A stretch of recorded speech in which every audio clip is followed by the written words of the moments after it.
the teacher calls it exponent rules, and then some growth and decay, some compound interest, Okay. and then finding equation of exponentials. So if we could just do a couple tricky ones of those, that'd be great. Do you have them? Do you have some problems? Yeah, Okay. yeah, I got the review sheet this time, so that's perfect. Go ahead and verbalize something and we'll work on it. All right, if we could go with the cube root of 16 raised to the 2x plus 1 times 32 raised to the 3 minus x. And then that is over 64 raised to the 3. Is all of this under the radical sign or not? Yes, all of it is. Okay. 64 And to the 3. 64 to the raised to the 3. And then that equals 1 over 4 raised to the 5x plus 2. And that's it. Okay.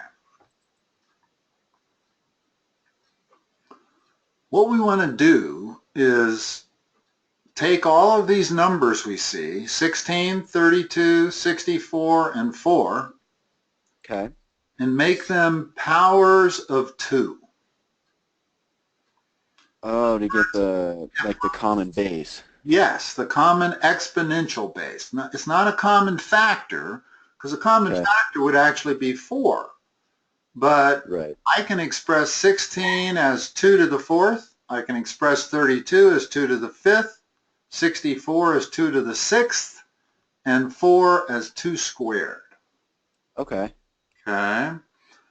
So, and then once we do that, we will have a bunch of, let me start way over here on the, so I'm going to write 16 as 2 to the 4th in parentheses, Okay. always in parentheses, because you're Okay. going to need to then apply the rules of exponents. Oh yeah. This is 2 to the 5th, all over Okay. 2 to the 6th cubed.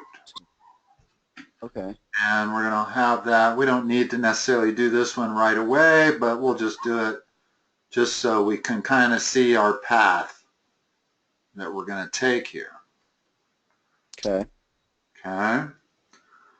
Now, using the rules of exponents, what is this equal to? That is gonna equal 2 raised to the 8x plus 4. Yeah, 2 to the 8x plus 4 multiplied by what? 2 to the 15 minus 5x. Divided by, 2 to the 18. okay. And then what Okay. is that equal to? That is going, so then there, when we multiply the bases, we add the exponents. Correct. So we're going to get 8x minus 5x, 3x plus 19. Okay.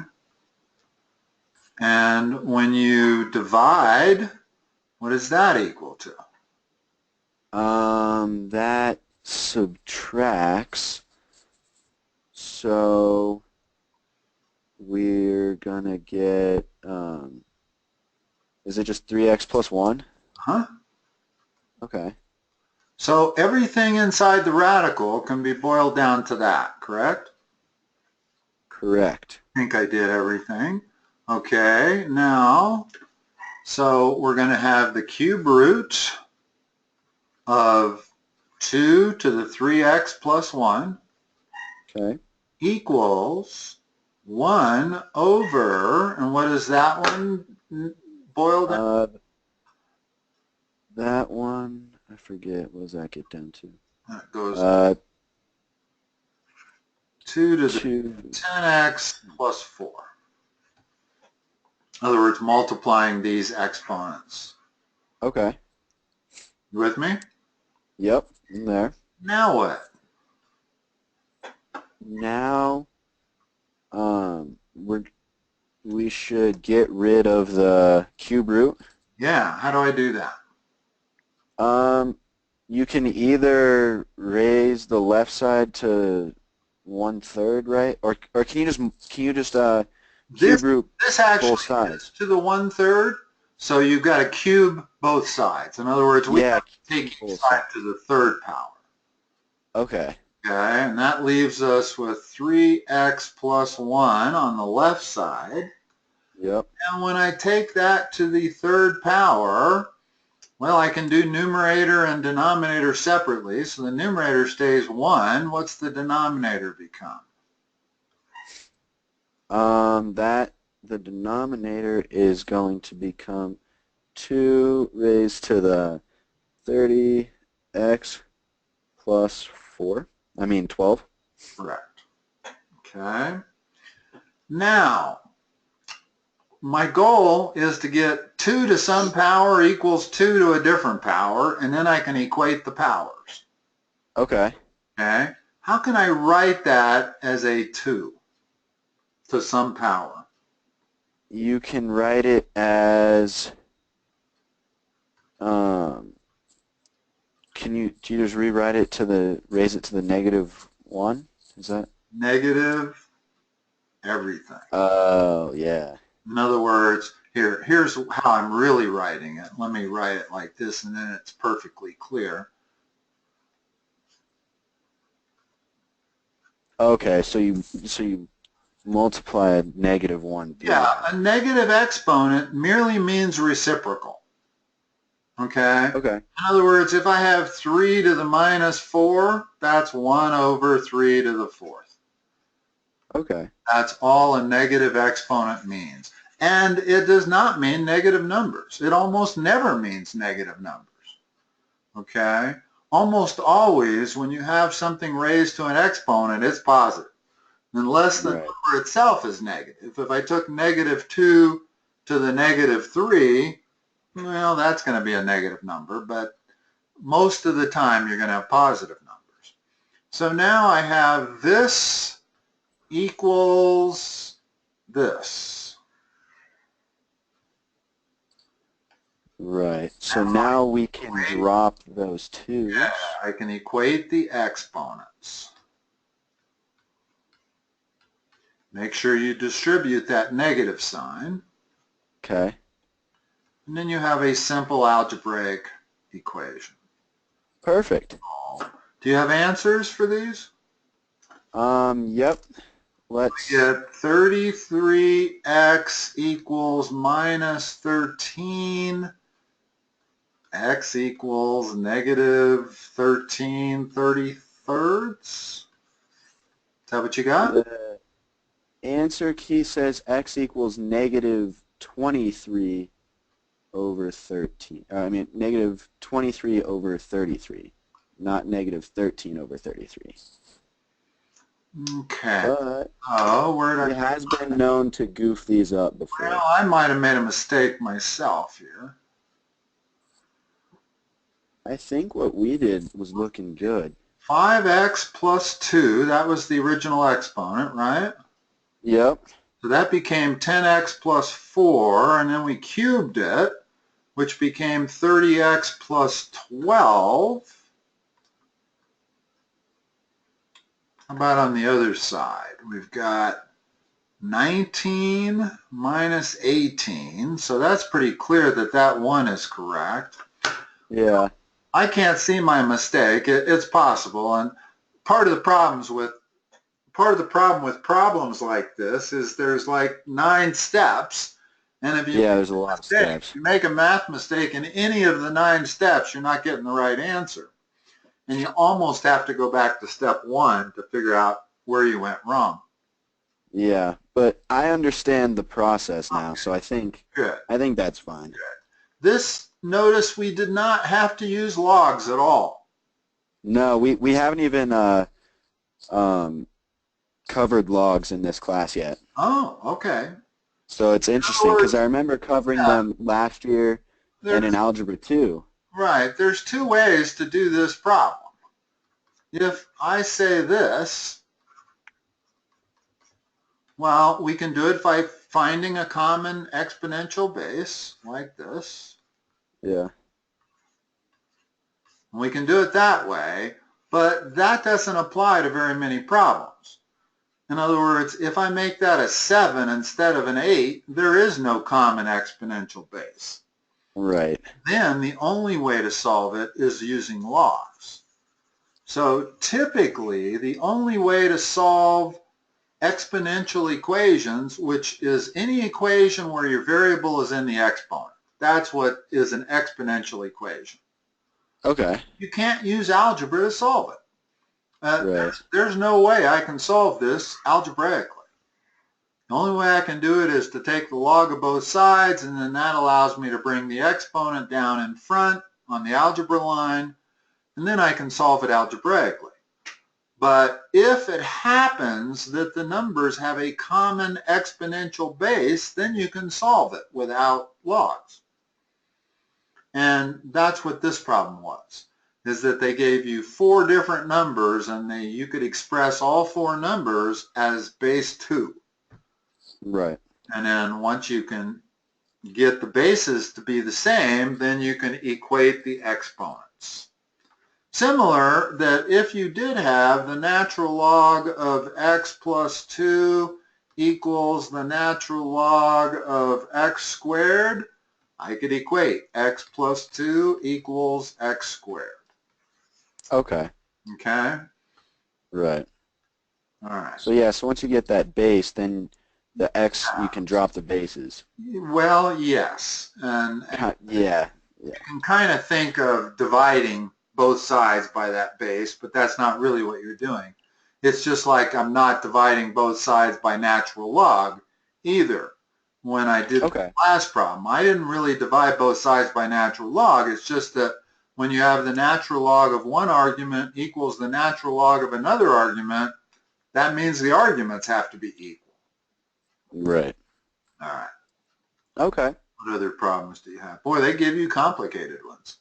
Yeah, these, and we were doing some other ones like this in class today, and she's like, "No, these aren't the tricky ones." And I'm like, "I hope there's none of the tricky ones on the Right. test." She's right in a way, in that the tricky ones are where you have to use logs to solve. Yeah. Yeah, exactly. All right. So here's another one. It goes, find the exponential function that satisfies f of -1 equals 2 and f of 3 equals 32. Okay. So when they say the exponential equation, they mean this, Okay. where b is always greater than 0. Okay?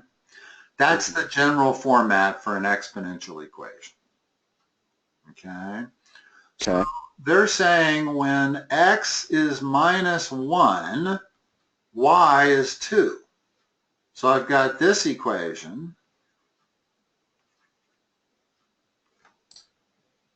And then you just plug in. Well, not yet. In other words, I got 2 variables and only 1 equation there, so I can't Ah. for it. I can rewrite it a little bit. That's the same as a over b.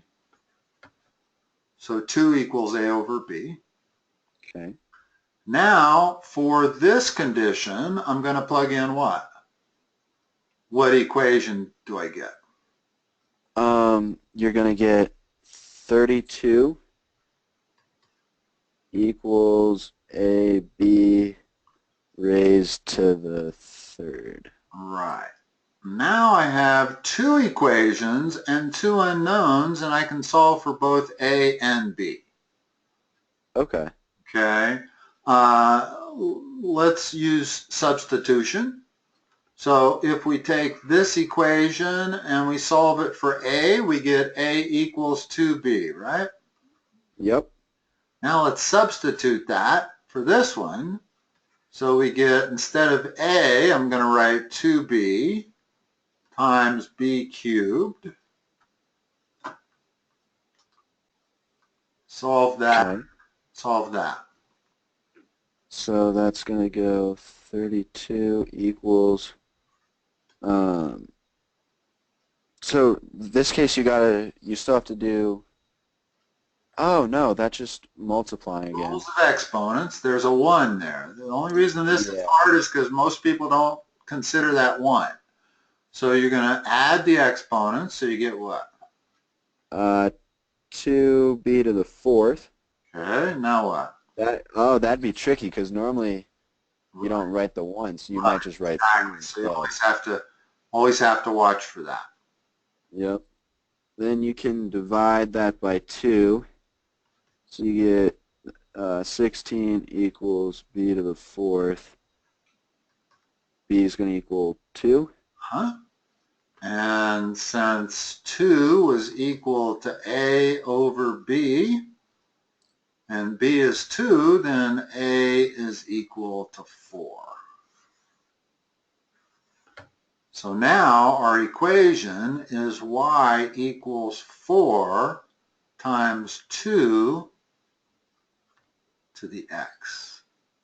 And that's how you would write your final answer? Yeah, your final answer always is going to have a y and an x in it. In other words, Okay. At the beginning, what we were trying to do is really solve for a and b. And since they gave us 2 points, one of the points was minus 1 comma 2, and the other point was 3 comma 32, we can use those for x and y to come up with both equations. And once you come 2 equations with 2 variables, you can solve it, using substitution like we did, or sometimes you can use elimination if it's in the right format. Yep. But the key is you can solve it. And Awesome. once you solve for one variable, then go back and pick one of the equations to solve for the other variable. Okay. And once you've solved for the a and the b, then you have your specific equation. This is called the general equation. Mm-hmm. And then the specific one would be, like I said, y equals 4 times 2 to the x. And notice that's not the same as 8 to the x. Right. That's strictly a multiplying coefficient. In other words, the x does not apply to the 4, it only applies to the 2. Okay. Okay? Awesome. Yeah. All right. So let's switch it up a little bit, go into some word problems. Okay. So, Unfortunately, I do have an 8 o'clock tonight, Casey, so I'm going to have to leave at 8 precisely. that's all right. Okay. We do have another session scheduled for Wednesday, so hopefully we can finish up anything that Yep. is left. And I might switch that one to next Monday as well because I'm going to have the year-end test next Tuesday. I'm pretty As sure. long as we're talking about that, let's talk about that. Your final is next Tuesday or a week from Tuesday? So I have a quiz tomorrow, and then my final is either next Tuesday or next Wednesday. Really? But I'm not quite sure. Yeah. Most people's finals is 2 weeks from tomorrow. Yeah, I think we're finishing up a little early for some reason. Sounds like it. Okay, well, the only warning I should give you is that I tend to get really booked solid. Okay. Starting today, actually. Okay. And just be wary of that. All right. If you know you're going to need an appointment on a given day, make it as early as you can. I mean, go ahead and schedule. I will always try to make room if I have it, but this is kind of what my week looks like. That's tomorrow. That's Wednesday. That's Thursday. You can see there's not a whole lot of wiggle room there. Right. So if you want to move this session on Wednesday to next week, the sooner you tell me the better, because then I can fill it up. Yeah, then you can get it again. Yeah.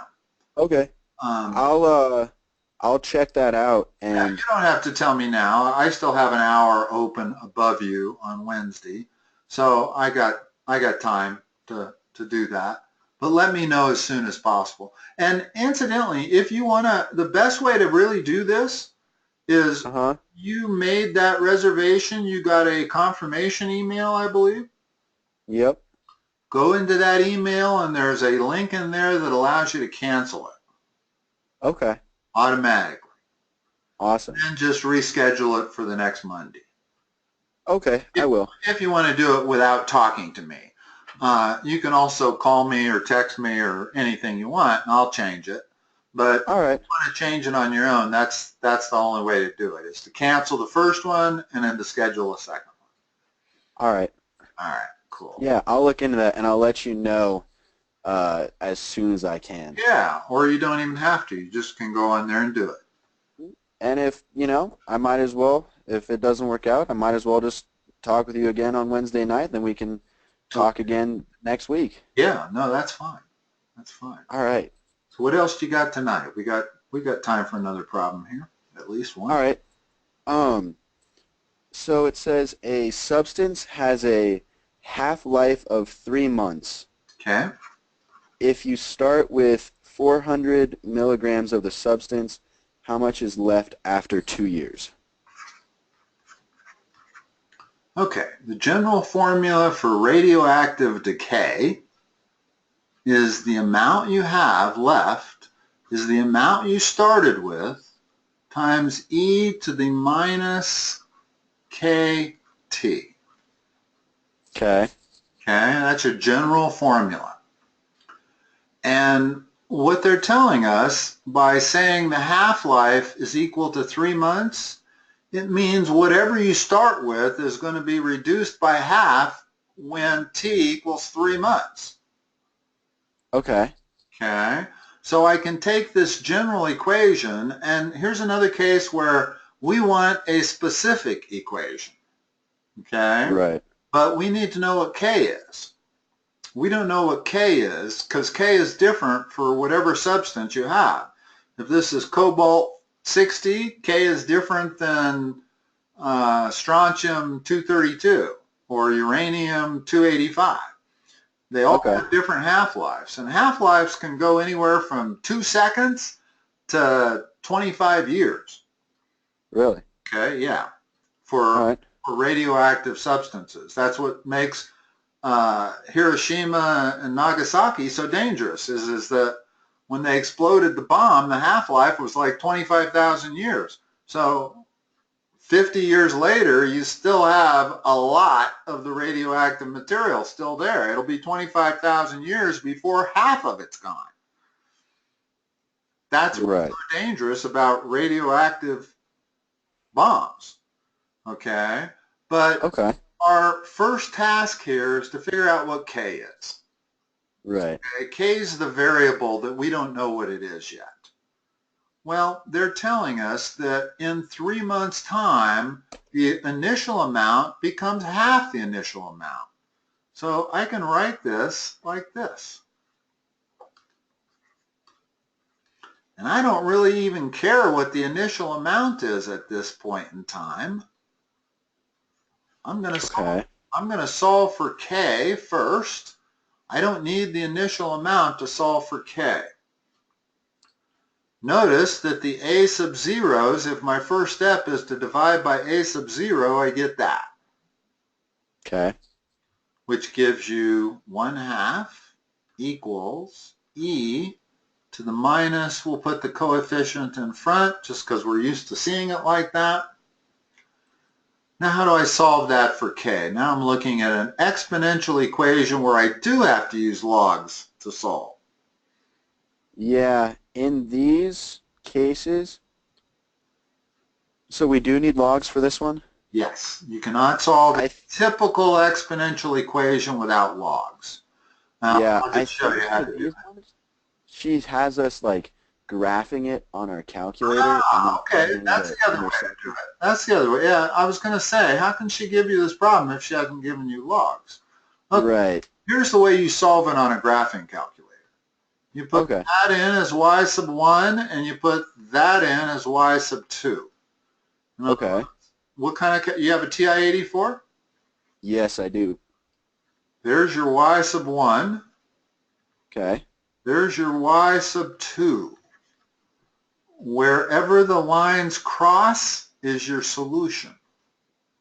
Oh, yeah, so I can just Yeah. put each of those Now, in you'd want to and use then an x subtract. here. In other words, it doesn't let you put in k, but Yeah. use x. So you got y to the equals e to the minus 3x, and then y equals 1/2. And that'll give you something that looks like this. There's the y equals e to the minus 3k, and then y equals 1/2 is that line. Yep.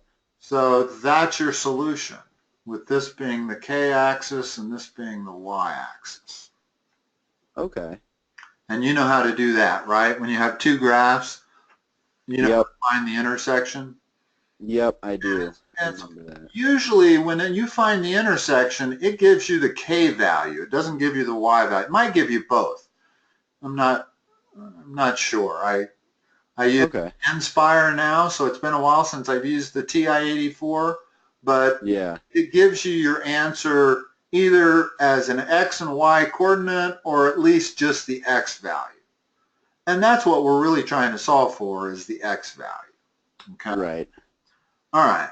To do this by Awesome. logs, I would do this.